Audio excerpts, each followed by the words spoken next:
नमस्कार दोस्तों आज ना मैं आपसे एक बड़ा ज़बरदस्त टॉपिक शेयर करना चाहता हूँ। वो है वॉर टैक्टिक्स।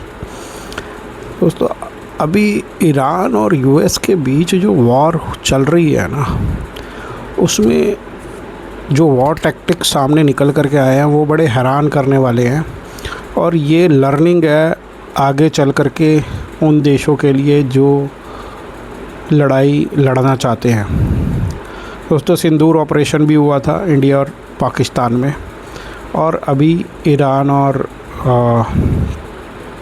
यूएस के बीच में, इज़राइल के बीच में लड़ाई चल रही है। तो अभी जो लीड कर रहा है वो यूएस ही कर रहा है। तो एक बात बड़ी अचंभा हुआ एक बात का कि यूएस के पास काफ़ी सारा असला ख़त्म हो गया था। काफ़ी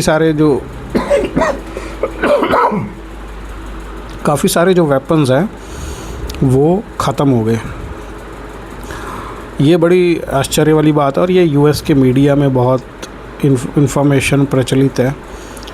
तो दोस्तों अब हुआ क्या इस वॉर में? ऐसा क्या हुआ कि यूएस की जो सप्लाई थी या जो वॉर करने की क्षमता थी वहाँ पे कमी कहाँ आई? तो यूएस को इस वॉर से अपने बारे में एक बहुत बड़ी कमी समझ में आई। वो कमी क्या थी कि इन्होंने बहुत ही सोफिस्टिकेटेड और महंगे हथियार यूज़ किए ईरान के ख़िलाफ़, और वो जो हथियार थे उनकी प्रोडक्शन बहुत धीमे तरीके से होती है। वो बल्क में प्रोड्यूस नहीं होते, ठीक है। चाहे वो B-2 बॉम्बर के द्वारा हथियार यूज़ किया जा रहा है, कुछ घेरा जा रहा है मिसाइल्स वगैरह या कुछ भी है, वो बहुत सोफिस्टिकेटेड मिसाइल्स हैं। वो बहुत एक्यूरेसी के लिए मानी जाती हैं और डिस्ट्रक्शन के लिए तो मानी जाती है, एक्यूरेसी के लिए। तो वो उनकी प्रोडक्शन बल्क में नहीं हो सकती थी क्योंकि उनके अंदर काफ़ी ज़्यादा परफेक्शन की ज़रूरत होती है जब उनकी प्रोडक्शन, और जब किसी प्रोडक्ट में परफेक्शन की रिक्वायरमेंट रहती है तो वो उसकी प्रोडक्शन उतनी बल्क में नहीं हो पाती। तो जिसके कारण डोनाल्ड ट्रंप ने अपनी मीडिया को भी डांटा कि भाई तुमने ये इन्फॉर्मेशन बाहर क्यों निकाली, और उसने अपने जो सलाहकार थे सिक्योरिटी वगैरह के उन सबको डांट लगाई कि भाई तुमने मेरे को बताया क्यों नहीं, मेरे को अंधेरे में रखा, ठीक है। अब ईरान को यहाँ पे लीड कैसे मिली? ईरान को लीड ऐसे मिली है दोस्तों कि ईरान ने जो हथियार यूज़ किए वो इतने सोफिस्टिकेटेड नहीं थे, वो नंबर्स में ज़्यादा थे। अब जैसे यूएस ने, आप यकीन नहीं करोगे, $1 बिलियन के इंटरसेप्टर्स लगाए हुए थे अरब कंट्रीज़ में। तो अरब कंट्रीज़ यूएस के ऊपर अपने डिफेंस के लिए पूरी तरह से डिपेंड थे। उनको लगा कि इनके डिफेंस सिस्टम इनको बचा लेंगे।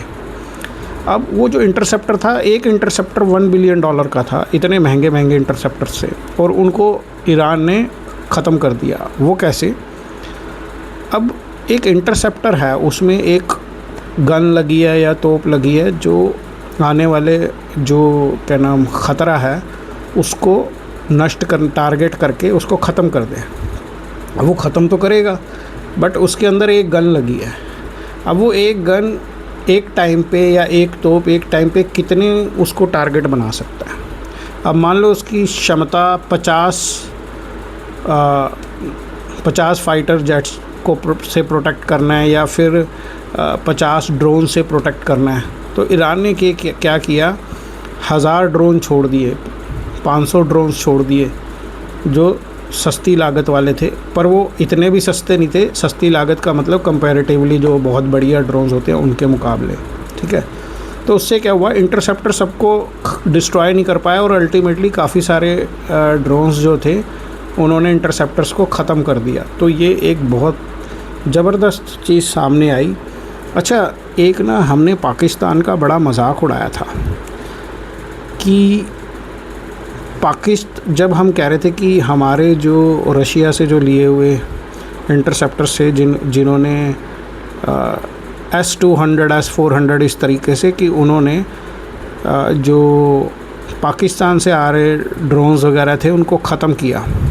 तो मैं उनके प्राइम मिनिस्टर की एक बात सुन रहा था जो न्यूज़ में आई हुई थी कि भी उन्होंने नकली नकली डिफेंस वाले ड्रोन्स हाँ इंडिया में भेजे ताकि वो उसको टारगेट करके ख़त्म करे, ताकि उनको हमारे इंटरसेप्टर्स की लोकेशन पता लगे। उस समय ना हम इस चीज़ का मजाक उड़ा रहे थे, पर सही मायने में उन्होंने पाकिस्तान ने इंडिया के ऊपर बड़ा ज़बरदस्त वॉर टैक्टिक यूज़ किया, बल्क में नकली ड्रोन्स भेज करके, जिससे कि हमारी लोकेशंस का पता लग सके।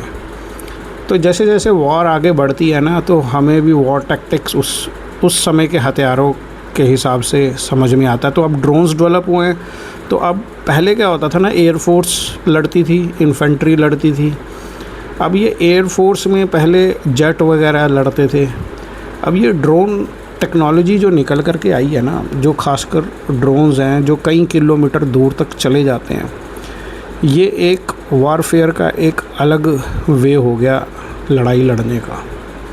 और इनको कैसे इनसे अपने डिफेंस मैकेनिज़्म को मजबूत करना है, या आपको अपने ड्रोन्स कैसे यूज़ करने हैं, ये बहुत मतलब इफ़ेक्टिव वे है एक वॉर लड़ने का। ये सोचने वाली बात है। और ये जो बड़ी बड़ी मिसाइलें हम कहते हैं कि ये बड़े बड़े जेट, ये बड़ी बड़ी मिसाइलें, एक बंदे का मैंने इंटरव्यू देखा था मॉन्क एंड वॉरियर में, एयरफोर्स के बंदे का। वो कहते हैं ये जो महंगी महंगी मिसाइलें हैं ना, ब्रह्मोस वगैरह, ये वो, इनका इस्तेमाल सिर्फ कुछ मतलब एक कहते हैं ना टैक्टिकल टारगेट्स के लिए इस्तेमाल किया जाता है। ये बल्क में टैंक को उड़ाने के लिए नहीं किया जाता, क्योंकि इसकी लागत बहुत ज़्यादा है। अब आप चींटी को मारने के लिए तोप थोड़ी ना चलाओगे, आपका कितना बड़ा नुकसान होगा।